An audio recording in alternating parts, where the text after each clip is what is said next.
Hello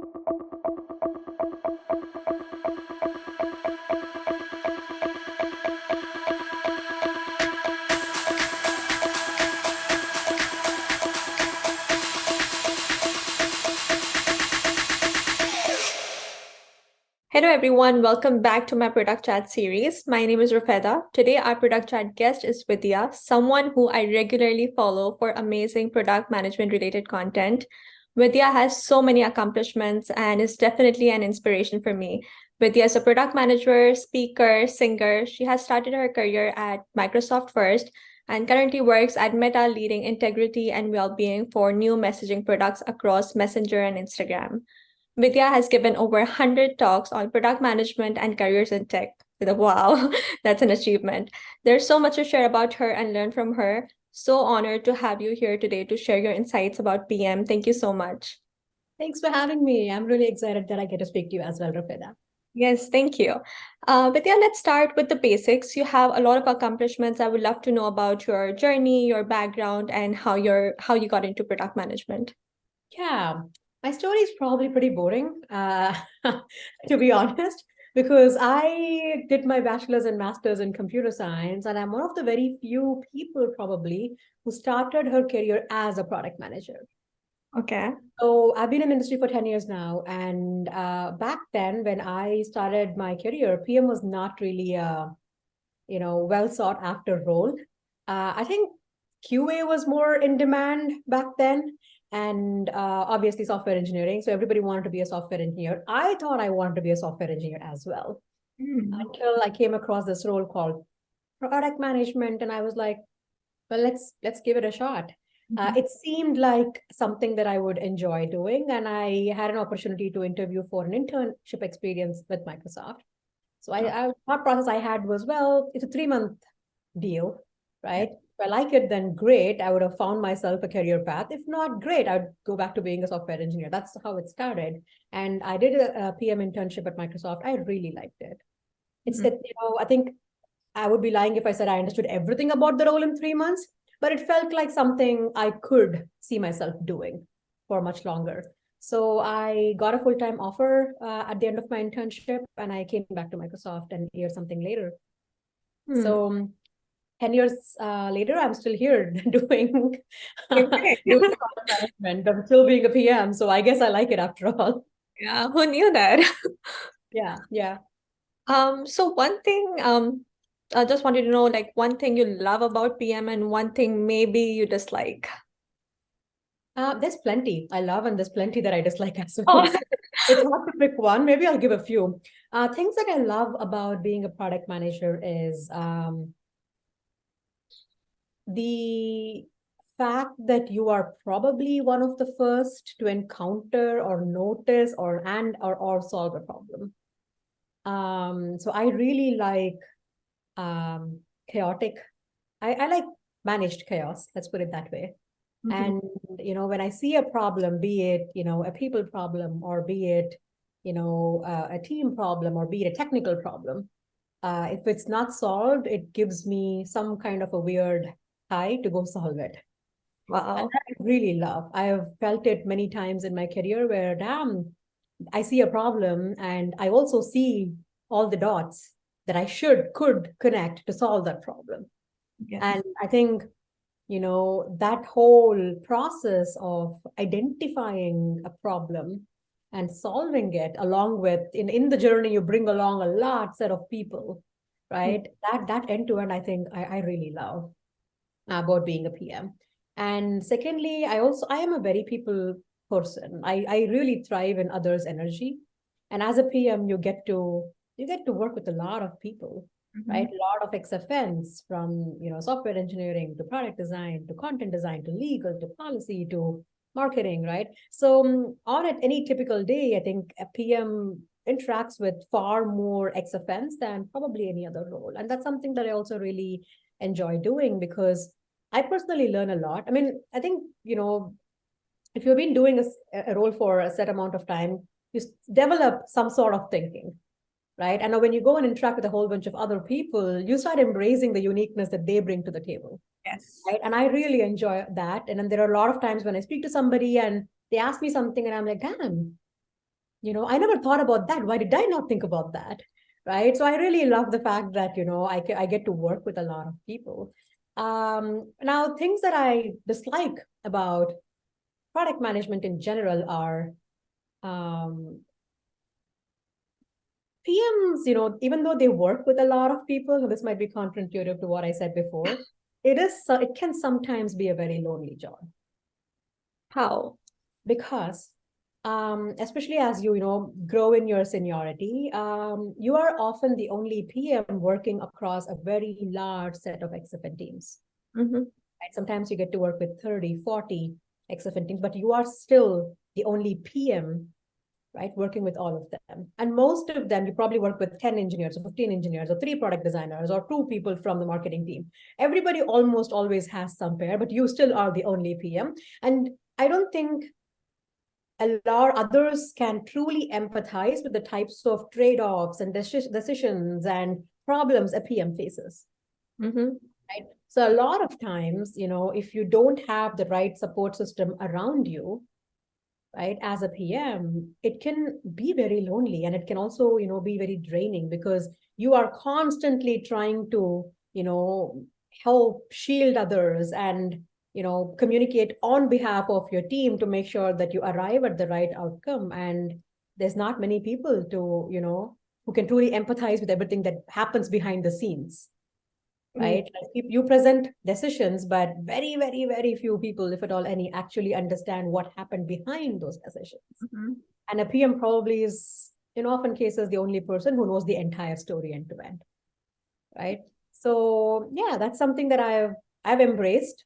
Now I think I've gotten to a position where I understand when I'm drifting towards that path, and I have the right support system for me at work who can truly empathize. And oftentimes I've noticed that the people who can empathize are PMs. So just making sure that you have the right, structure at work can really go a long way there. Makes sense. Yeah, I never thought of it that way. Like, this is lonely. Definitely, like when I'm thinking about it, because it's been only a couple of months since I started working as a product manager. And when I'm thinking about it, that's so right. Like, I'm speaking to engineers on a daily basis. Like, there's 3 to 4, at least 3 to 4 of them.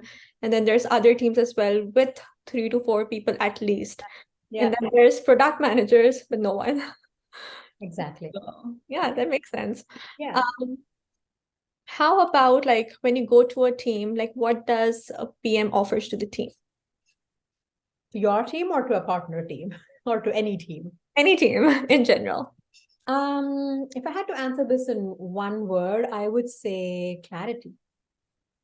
I think if a PM brings clarity in what problem should be solved, who should it be solved for, why is it a problem, why are we the right people to solve, why is now the right time to solve, then comes how do we solve, right? And then who do we partner with to solve? And then comes everything else in execution, right? A lot of PMs, I think, jump the gun and just look at the first problem they see or they think is a problem and then jump into solving, right? But I think great PMs really try to bring a lot of clarity on the why before even looking at the house, right? Like if you're able to understand very clearly and bring that clarity on why is this something that we should be solving right now, and why are we uniquely positioned to solve, I think that's the biggest contribution a PM can make, because you have other XFN who are probably far more efficient and have far more knowledge and figuring out the next steps. Right. Right. Like at that point, I think of PMs as merely an orchestrator. Right. Once you bring clarity and once everybody is on board that this is the right problem we should be solving now, then it's just connecting the dots and bringing all the right people to the discussion. Right. You're just an orchestrator at that point, trying to connect the dots. Right. Yeah. Really good points. Yeah, because when I am at this particular job, and the first day I was told, like, I started like a month ago when I started this job, the first thing they told me, don't take like what we are saying as the solution or a problem or anything. Yeah. You ask your own questions, because if you don't ask your own questions, you will not get anywhere. Yeah. So I can definitely link to your point. Yeah. Um, A connecting question. So you already mentioned some bits and pieces, but just want to know like what's in a day of a life of product manager? I would say, there is no 2 days that look exactly the same for a PM. And I think a lot of other factors contribute to how a PM's day can be shaped. One of that is where are you in the product life cycle, or where are you in the calendar year, right? Roughly speaking, there will be few months where a PM is heads down on figuring out, just planning, right? Mhm. Like probably if your company does half yearly planning, then there's probably a good month and a half to two where a PM is heads down and a lot more focused on planning for the next half or the next quarter, or whatever cadence your company, operates under. And then comes, there probably will be more a few months where it's more strategy heavy, right? So a PM is, working with a smaller group of XFN to come up with the right strategy for a particular piece of problem, right?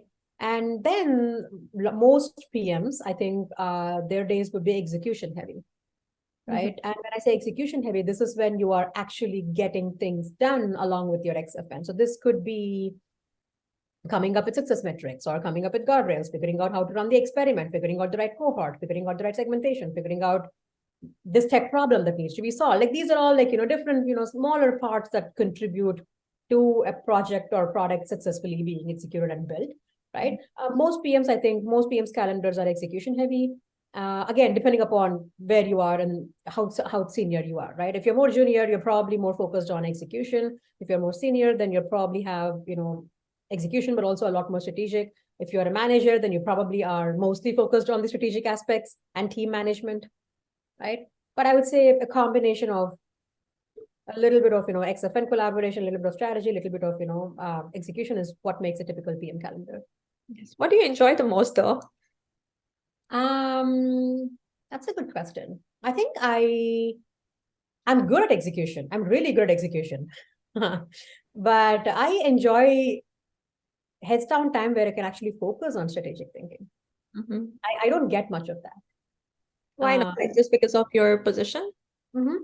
Okay. Yeah, I don't get a lot of heads down time on any given day. So it's intentionally I have to create time, and but I'm good at execution, but I enjoy the time where, I get a few hours of undisturbed time where I can just go and think about, the problem and noodle about what's happening. Mhm. I really enjoy that. Sense. Yeah. So what do you think, like how can a product manager once they enter the field, how can they upskill and improve in their field? Just connecting question, are there any certifications or courses you would recommend? I personally haven't done any certifications or courses, so I'm not the right person to guide on that. But when it comes to upskilling, right? There's a few different types of upskilling here. The first is just getting better at the core competencies a PM should have. Mhm. And honestly speaking, the thing that worked the best for me is just doing it. I have read books, but I personally felt I actually, learned and understood what something meant only after I did it. On the job, yes. That's the best teacher, like just doing it. So what would help over there is just trying out different things, working on different products, Mhm. right? Like working on, when you work on enterprise product and then a small business product and then a consumer product, you learn different things, right? Yes. When you work as a feature PM versus a growth PM, or, a platform PM, you learn different things, right? So just making sure that, depending upon what your career goals are, just making sure that you are having that diversity in experiences, I think will definitely help you upskill and become a more well-rounded PM, especially in your early years, right? Okay. And as far as, other avenues to upskill, I read a lot, Mhm. and not just books. I read a lot of blogs. I hear a lot of podcasts, and those I think have definitely helped me stay on top of everything that's happening. Right. Right, there's a lot happening in tech on any given week, right? Yes. So just staying on top of, just being more intentional about, okay, what are the areas I do want to stay on top of? Like I work in integrity and safety. So, I make sure that my news that I read is curated enough so I understand what's happening in my domain. Right. There was a point in time when I was working on virtual reality. So I heard a whole bunch of VR podcasts and followed a whole bunch of folks working on VR. right? So just making sure that you're being intentional. That's the other trap that most people fall into. Is there's so much to consume. Exactly. There's So so much much like to consume, confused. Yeah.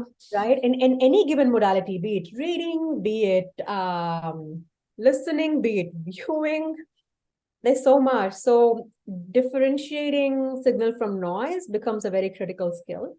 So Mhm. I would really encourage, for all the viewers who are listening to this, just be very intentional and also, you know, ballpark sometime, like have a bookend that I'm going to spend X minutes or X hours, whatever, per day just for upskilling or learning or whatever works for you. And be very intentional on how you spend that time.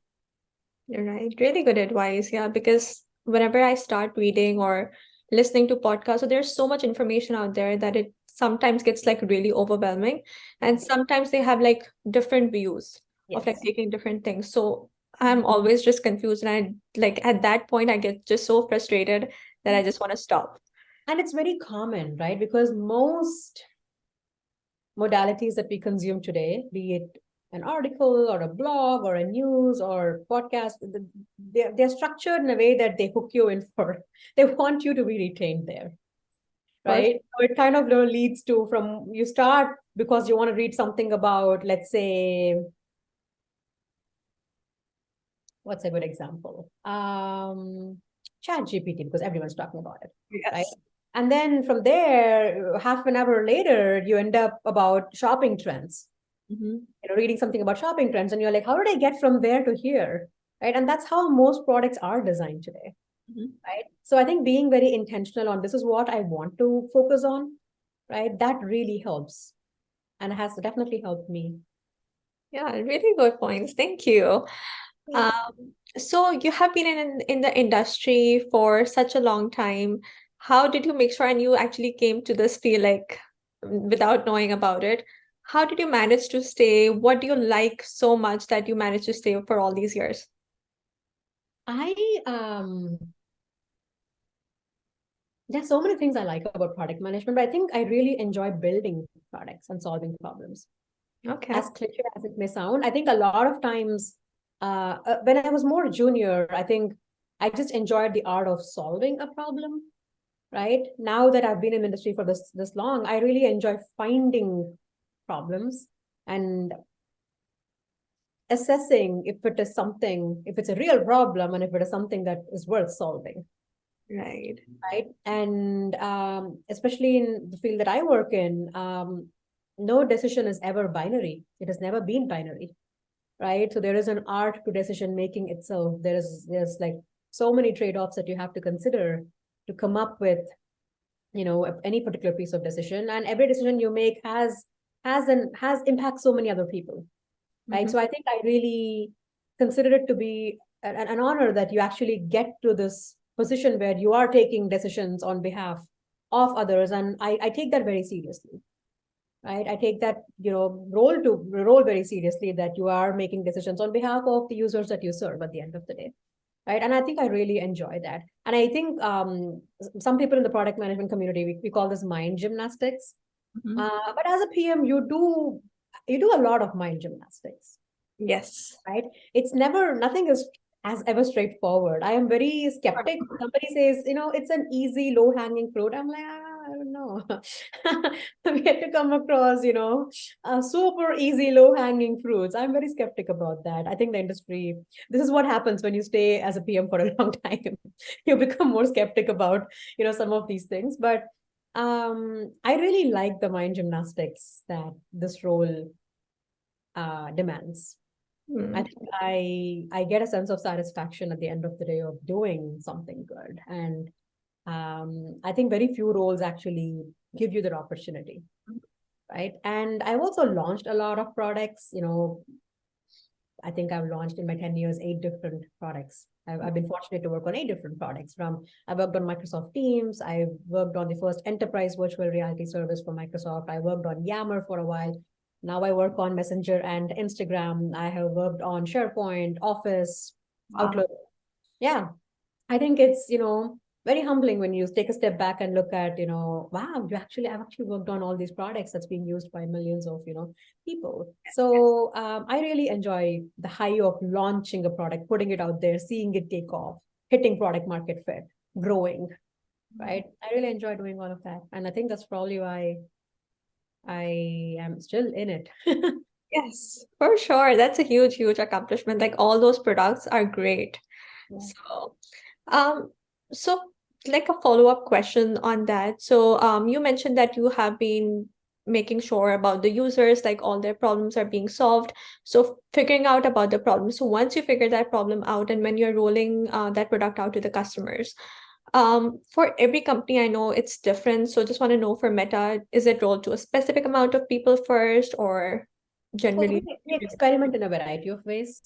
I think most companies do. I don't want to speak just about Meta, but most companies, I think figuring out that's also where, your expertise as a PM and potentially partnering with your data science counterpart comes into picture, like segmenting your experiments the right way so that you get the right signals out of it. Yes. Right. So figuring out that you have a good hypothesis to begin with and making sure that your product or the whatever is your solution out there is sort of solving that hypothesis in what you think is the right way, and then segmenting it in a way that you're able to get the right signals is requires good thinking. And these are all the nuanced things that I think you will start to appreciate as a PM. Yes.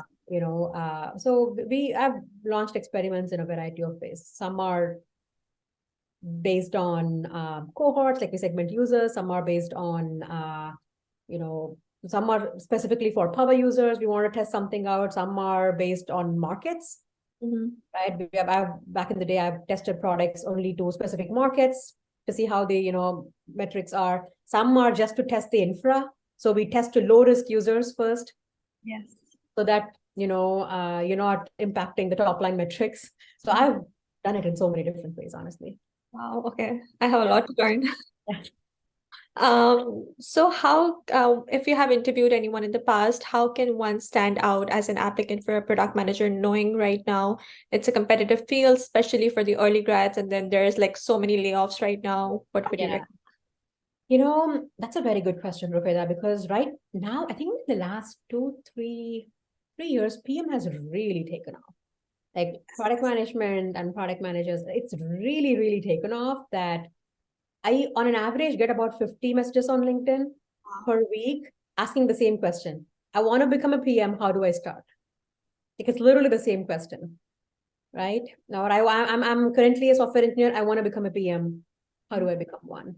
Right. So, and I've done my fair share of, interviewing across both companies that I worked on. I would say in no particular order. One is be really clear on why you want to be a PM. That's the first question I ask. So someone comes and asks me, I'm like, why do you want to be a PM? And 7 out of 10 times it's for the wrong reasons. Right? Like people are like, well, I don't like coding. I'm like, that's not a good answer to be a PM. Exactly, it's not. Not right. Well, I like talking to people. It's like a small part of being a PM, but that's not the entirety. And sometimes I'm like, well, I have managed, I do Scrum really well. I'm like, that's not a PM role. That's a Project scrum. management. Exactly. It's a program or project management. So my point being, be really clear on why do you want to be a product manager? Right? What is it about this role that you love? Right? And let that shine through in your response. Yeah. Right. And secondly, also have a really good understanding of why this company. Like 9 out of 10 interviews probably ask you, why are you interested in company XYZ? That's becoming, Right? yeah. Like, do some research and don't say the generalized thing that everybody else says. Right? Like your interview, especially given the current market conditions, I hope the market recovers soon, but it's extremely competitive. It is, yeah. Right? So be very clear and on why is it that you want to work for that particular company for that particular role, right? And third is don't stick to frameworks. I have this like, I don't know, I have this like a little bit of an allergic reaction to sticking to a framework because what I've noticed often when I conduct interviews is if you throw them off a little bit from their framework, they get, flustered. Yes. That's the disadvantage of you sticking to a framework. right? And for experienced interviews, like I can tell you in the first 10 minutes if you're sticking to a framework or if you're actually engaging in a discussion with me or if you're just like checking off your frameworks, right? So that's the disadvantage. I mean, have some structure, don't get me wrong, have some structure. You should have some structure. Sure, yeah. Be flexible in that structure that you are actually engaging in the discussion versus always having the itch to go back to your framework to complete your framework. You know what I mean? Yes. So that is definitely a red flag. If somebody is like, when we're talking about, let's say, market segmentation, and I'm asking you about your go-to-market plan, you're not able to engage with me in that, and you immediately are trying to just go back to that segmentation and complete your answer. I'm like, yeah, that's not really a positive signal, right? So that's one. And the last thing I would say is really work on communication skills. A lot of times, when somebody is on a borderline hire, communication can actually make or break the deal there. But how do you show that in an interview? Just being very crisp, Mm-hmm. right? Like, be very crisp. Even when I ask you, tell me about yourself, tell me the minimum set communication. That's why it's hard, right? Like people often focus so much on cracking their product sense interviews, cracking their estimation interviews, cracking their behavioral interviews, and metric interviews. They forget about communication. When Yes. I'm asking you a metric, if you're not able to come up with a metric that is simple enough, but that just solves the problem, right? That is how you set yourself apart, right? By clearly communicating and taking your time to actually, think through how you want to approach this, bringing me the interviewer along with you, taking ownership of the interview, right? Most interviews, and I learned this, I've shadowed a whole bunch of excellent interviewers, I would say, and this is what I noticed. Good interviewers really appreciate when you, the candidate, take ownership of the interview. Like, we want you to run the show. If you constantly require the interviewer to interrupt, right? I mean, some interruption is okay because you're still having a discussion there. But if you constantly require the interviewer to interrupt you to kind of steer you in the direction we want you to go, that's probably a red flag there. And that's where communication really comes handy, that you are able to know exactly if I understood or not understood. Even saying simple things like, let's say you came up with a hypothesis, right? And then you went through the steps and you're like, okay, just to reframe, Rafida, where we are right now is we have this hypothesis and we brainstormed XYZ solutions, and we're going to dive into solution X because of ABC reasons. Are we on the same page? Just doing things like this will really help, right, in taking control of the interview. And these are, I think, the lesser known things that people don't focus on that can make or break an interview. I love those points. For Yeah. sure. Because for me, it was like I never went to more like an interview stage for product management. I got it through like an internship, which was a little easier, I would say. But when I'm hearing all those, like especially the examples, I love it. Thank you. Of course, yeah. And I think, now we are at a stage where there's an explosion in product management in general. I think this is one of the more sort of roles right now. I don't know if it's a trend or if it's here to stay for long. I am not super sure about that just yet.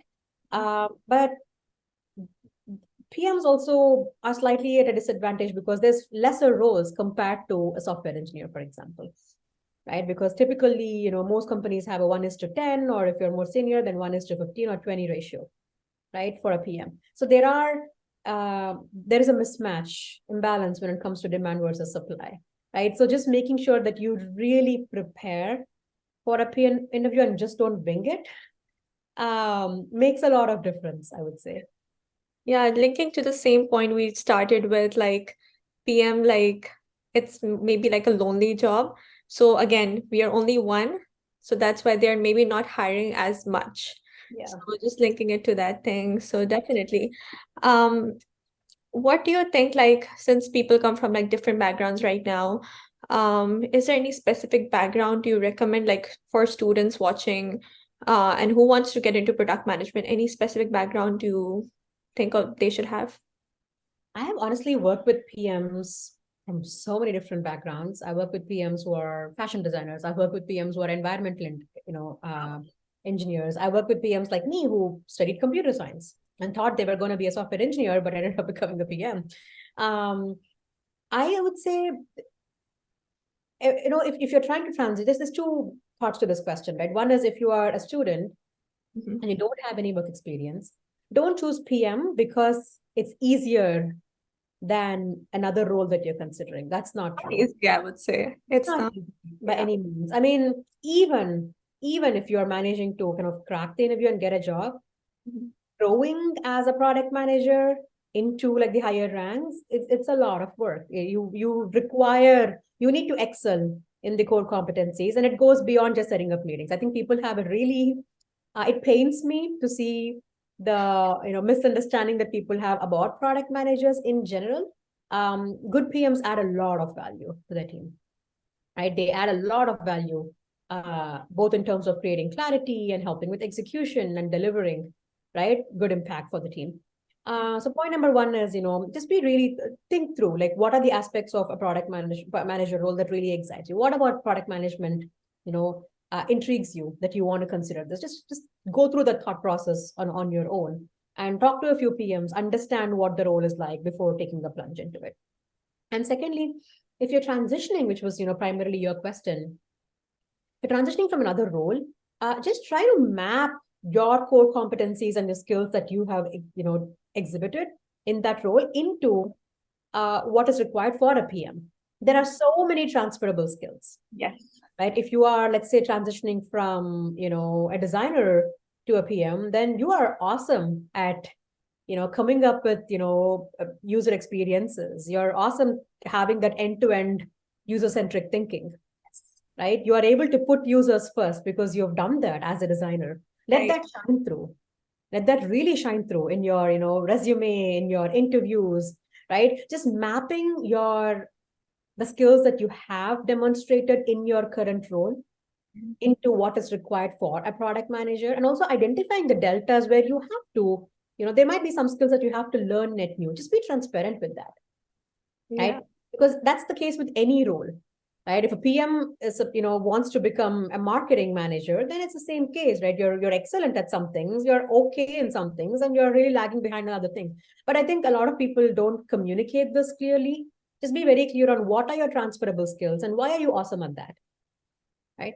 And I would say, again, going back to my first point of there's no, I think the boon and bane of product management is anybody can be a PM, right?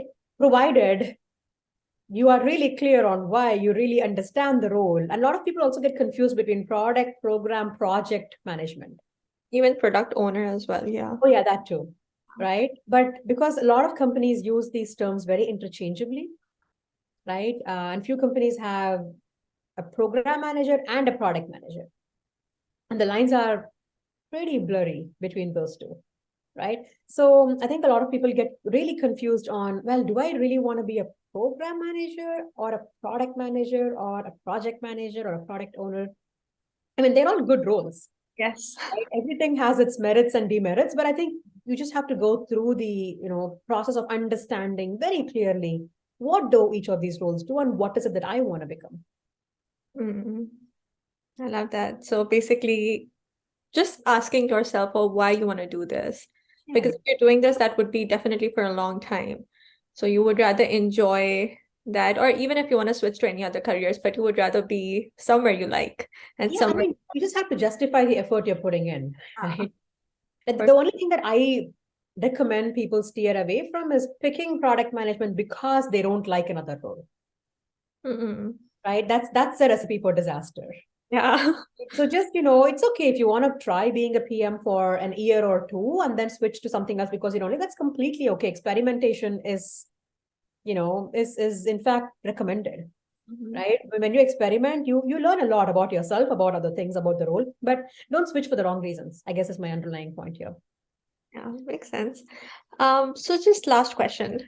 What advice or last words would you have for people who are watching this who wants to transition into the field?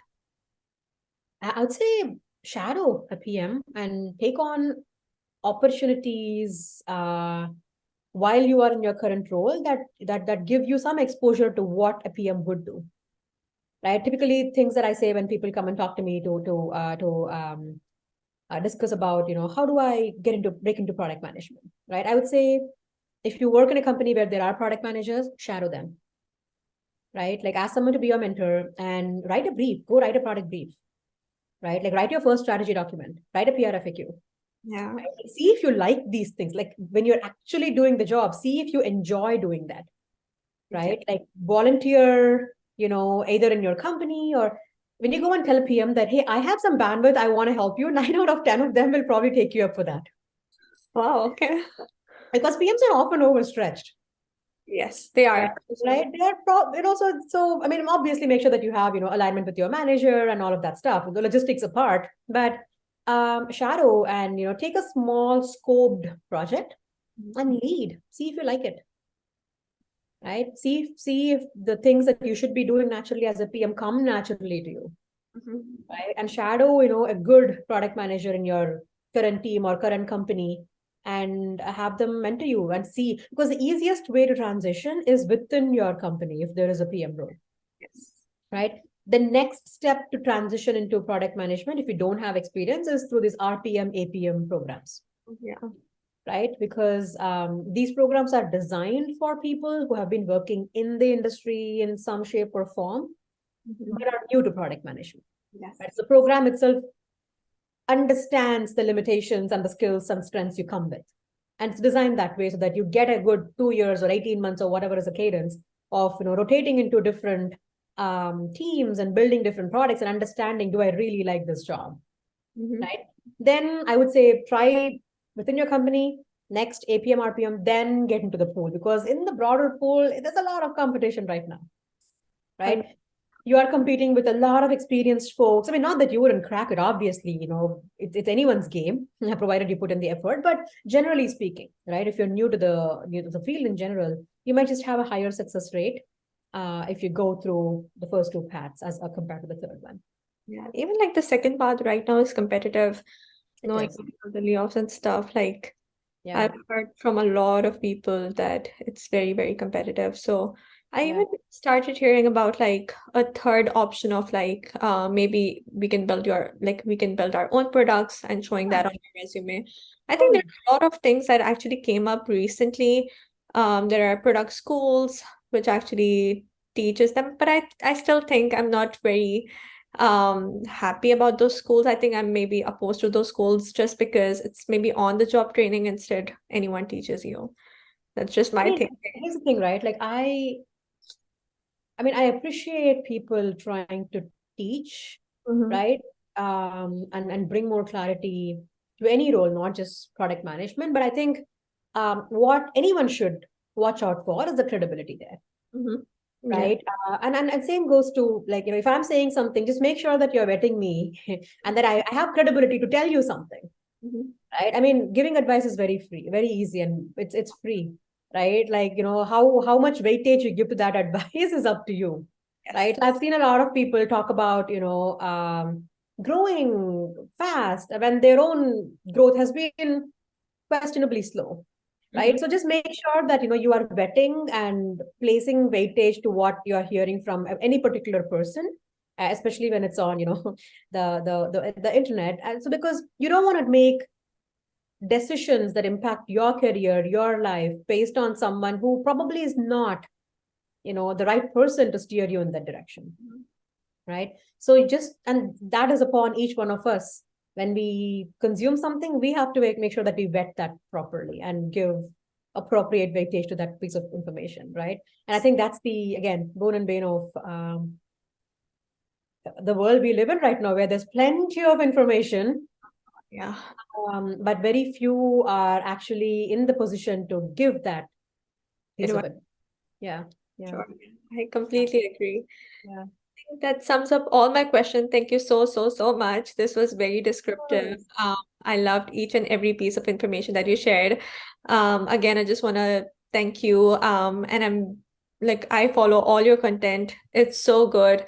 It would be great Thank if we you. can continue doing this. No, thank I was you. starting this as I really appreciate that. I mean, When I first started writing on LinkedIn, I wasn't, super sure, like what am I going to write about that has not been written, done and dusted 25 times already, right? But I think I learned from the community, to be honest, that there are unique issues that women face in the workplace. There are very unique issues that moms face in the workplace. And, there are very unique things that product managers face, right? And I just try to be as authentic and transparent I possibly can, and there are definitely some topics where I'm not the right person to write, and I don't engage in those at all. I'm like, I'm not the right person. I've in fact have had people ask me, why don't you write about this? I'm like, I'm not the right person to write about this. I don't have first-hand experience, and I refuse to write about anything where I don't have the first-hand experience, because it's a disservice at that point in time, right? So I'm glad that you enjoy reading, and I think you're doing a phenomenal job of it. I know you and I have been speaking for what, like 3 months now to do Yes. this show. I'm so glad our calendars finally aligned, and you're doing a phenomenal job of Thank just you. putting these conversations out there. And I know the amount of prep work you had to do for this. So thank you for having me. I really appreciate it. For sure. Thank you again. You take care. Bye bye. You too. Bye bye.